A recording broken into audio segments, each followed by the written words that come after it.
Você já parou para pensar como seria se Jesus nascesse hoje no Brasil? Quase 200 milhões de brasileiros e mais de 2 bilhões de pessoas pelo mundo comemoram o Natal todos os anos. É verdade que o Natal virou sinônimo de comércio, de pessoas se estapeando para comprar presentes de última hora nos shoppings cheios de Papais Noéis e com poucos pensamentos cristãos. Mas essa loucura comercial tem muito pouco a ver com os ensinamentos de Jesus Cristo. Pelo menos, não do Jesus que conhecemos na Bíblia. Jesus não veio de uma família rica ou importante. Nazaré está para a Palestina, assim como Paraisópolis está para São Paulo ou a Rocinha para o Rio de Janeiro. Como diz no Evangelho de Lucas, Jesus nasceu num estábulo 6 dias antes da Páscoa.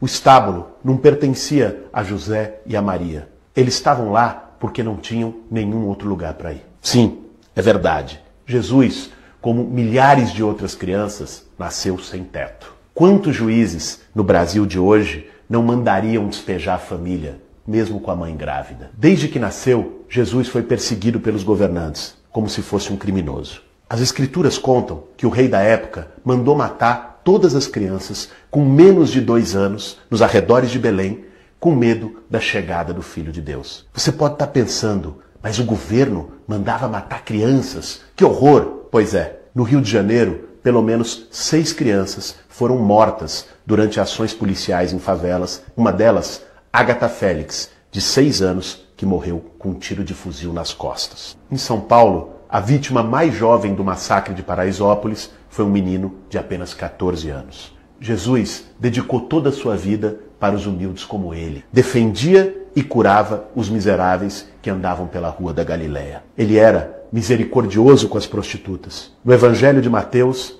ele disse: as meretrizes entram com vós no reino de Deus. E enfrentou os fariseus que lucravam com a fé do povo. Em outra passagem da Bíblia, ele chama os mestres da lei e fariseus de hipócritas. O que ele diria dos vendilhões do templo, dos falsos profetas de hoje em dia? Se ele reaparecesse hoje entre nós, como muitos dos que se dizem cristãos tratariam Jesus? Seria chamado de comunista, xingado nas redes sociais e com certeza diriam mais de uma vez para ele: vai para Cuba. Quando Jesus barrou apedrejamentos, se comportou como um legítimo defensor dos direitos humanos. Hoje, talvez muitos diriam: gosta de bandido? Leva para casa. E como costuma dizer Frei Beto, Jesus não morreu nem de velhice, nem de doença e nem atropelado por um camelo nas esquinas de Jerusalém. Foi crucificado, sem direito a julgamento algum. Foi vítima de torturadores. E naquela época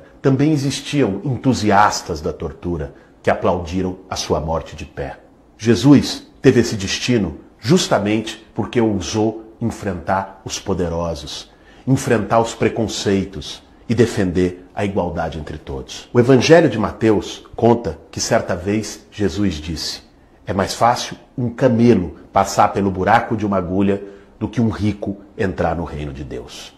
Ele defendeu a divisão dos bens como expressão da igualdade social. E Marcos, no seu Evangelho, conta como ele partilhou entre todos os pães e os peixes. Jesus remava contra a maré. Nesse Natal, minha sugestão é que você junte seus familiares e amigos e pergunte a eles: você ficaria do lado da mulher grávida debaixo da lona ou do juiz que assinou sua ordem de despejo? Da criança assassinada na favela ou do rei que mandou matá-la? Da prostituta apedrejada ou do falso profeta que lucra com a fé dos humildes? Do torturado ou do torturador? Milhares de brasileiros sofrem hoje as mesmas injustiças que Jesus sofreu.